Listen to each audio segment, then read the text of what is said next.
I'd like to talk to you a little bit about and demonstrate our new P-62 deer call. First, we're going to talk to you a little bit about the call and how it works. This call comes complete with a lanyard, so you can put it around your neck and you have it close at hand at all times. And it's made up of several parts. It has an outside barrel, which you can just pull off. It has an inside barrel, a reed holder, a reed, a wedge, and a little black O-ring.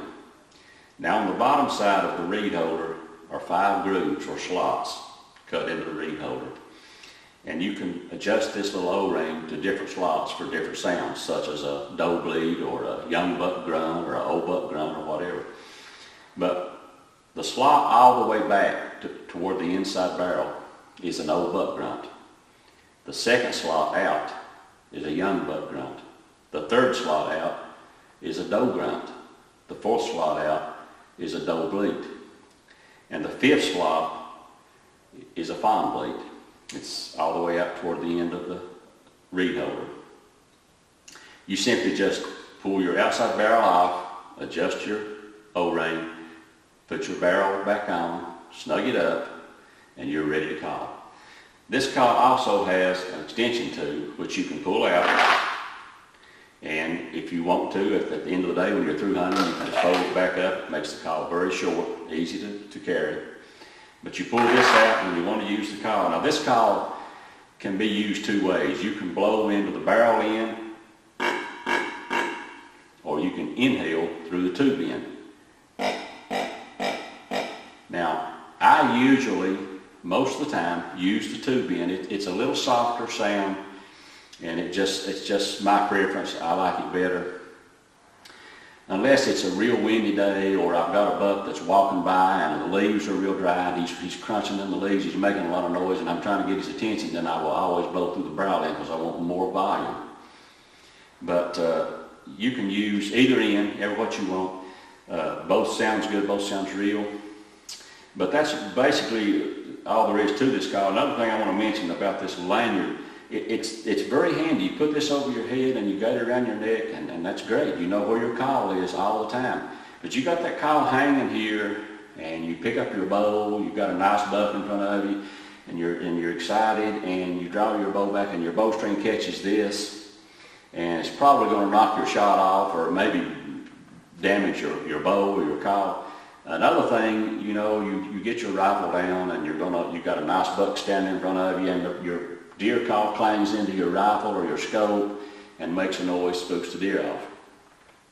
What I do, I put this around my neck. When I get in my stand, I drop it down inside my shirt, all the way down in. That way, I have my call ready, but it's not going to bang into anything. It's not going to get caught up on my bowstring. So just remember that. Okay, I'm going to do a little demonstration and talk to you a little bit about deer calling. First thing we're going to do is run through all the calls that this call does. We're going to start out, we're going to remove our barrel, our outside barrel, and make sure that our O-ring is all the way back in the very first slot back against the inside barrel, and that's the old buck grunt. It's going to sound like this.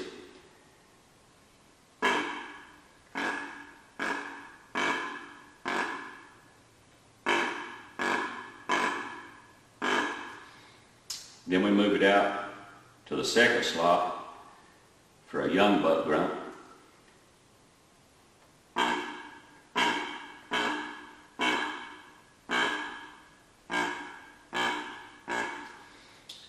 Then we move it out to the third slot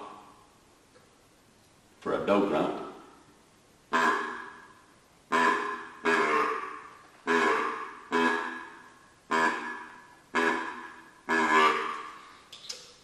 And out to the fourth slot, this is going to be a doe bleat.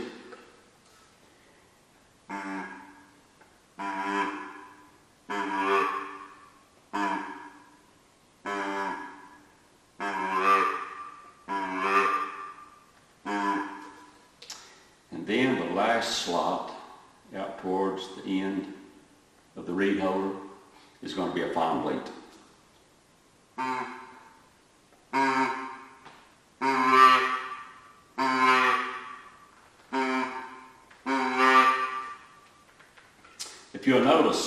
I cut my hand over the end of the call, and I can close my hand up and make this call softer, and I can open it and make it louder. But that's the reason that you see me put my hand over the end of the call. But a couple of other calls I want to talk about. This is probably the most popular call in deer hunting, is the tending grunt. This is a call that a buck makes when he's tending a hot doe.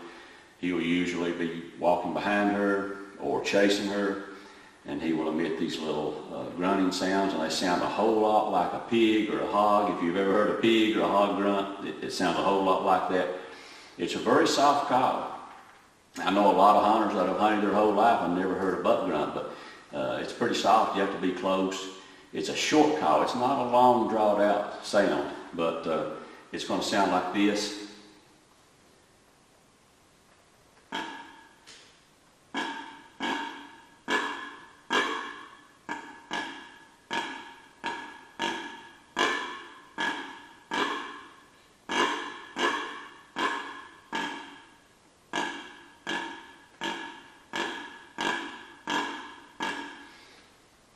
And sometimes I'll do it a little slower, a little faster.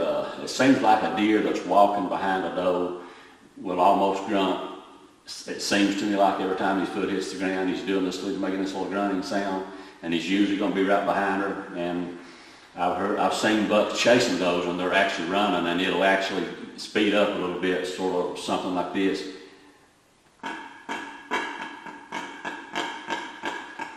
It's almost like when he's trotting, it's coming out when he does it. But anyway, that's a very good call to use. Another call I want to talk to you about is what I call a dominance grunt. I've only seen this in the woods a few times, and in every case I had a buck in front of me. He was with a doe, and another buck comes on the scene, and it's sort of like a warning sound. This call is more drawn out, and it's louder, and it'll sound something like this.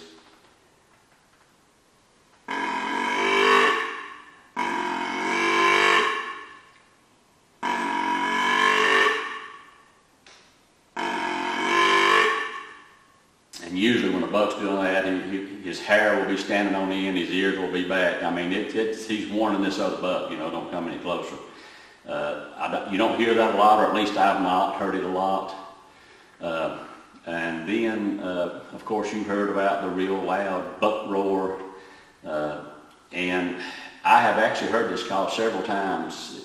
It's a real deal. I mean, I've heard bucks do it, and it's super loud. I mean, it's super loud. But I remember the first time I heard this, I thought it was another hunter, and I thought, man, this guy, he's blowing a deer call, and he's blowing way too hard. And then this big buck comes in, and he's after some does, and it's actually a real deer.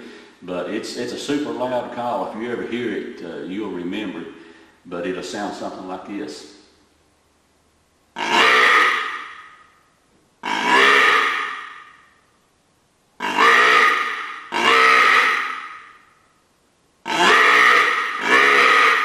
I mean, it's a very loud call. I don't use that a whole lot. I do use it some. A deer call is very important to me. I just as soon leave my bow or rifle at home as my deer call. I've had a lot of success with deer calls. Now, that's not to say you're going to call every deer you see, but I've had a lot of deer coming by me, nice bucks going by, and he's going on out, and I start calling to him, and I have him to stop and look at me, and then he just goes on.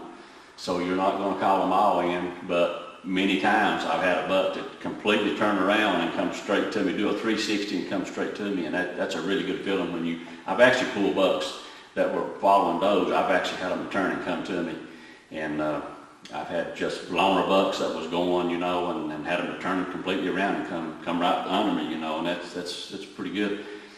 I call blind sometimes. That's where you're in a stand and you're not really seeing any deer, but you're just, sometimes I'll pull my call out and do a little series.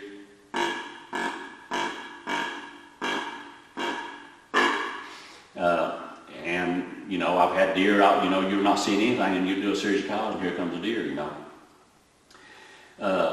My favorite time for the deer call though is you're in your stand, you've got a nice buck, and he's not coming towards you, he's going a different direction, he's going on past you, and he's out of range. That's my favorite time to grab my deer call, because, you know, he's leaving, he's going somewhere, and, you know, you don't have a chance to shoot this deer. But if you will grab your deer call, sometimes you can turn him around. And here's the thing, I usually call fairly soft, but you got a deer, he's walking through dry leaves, and it sounds like he's walking through cornflakes, and he's crunch, crunch, crunch. You know, a deer, they're just like us. If we're making a lot of noise, we can't hear as good. And you've got to get that buck's attention. If he's making a lot of noise in dry leaves, and he's a long ways off, and you grunt at him, and he don't look, if a deer don't stop and look at you, he didn't hear you. So you keep getting louder and louder and louder till he does hear you.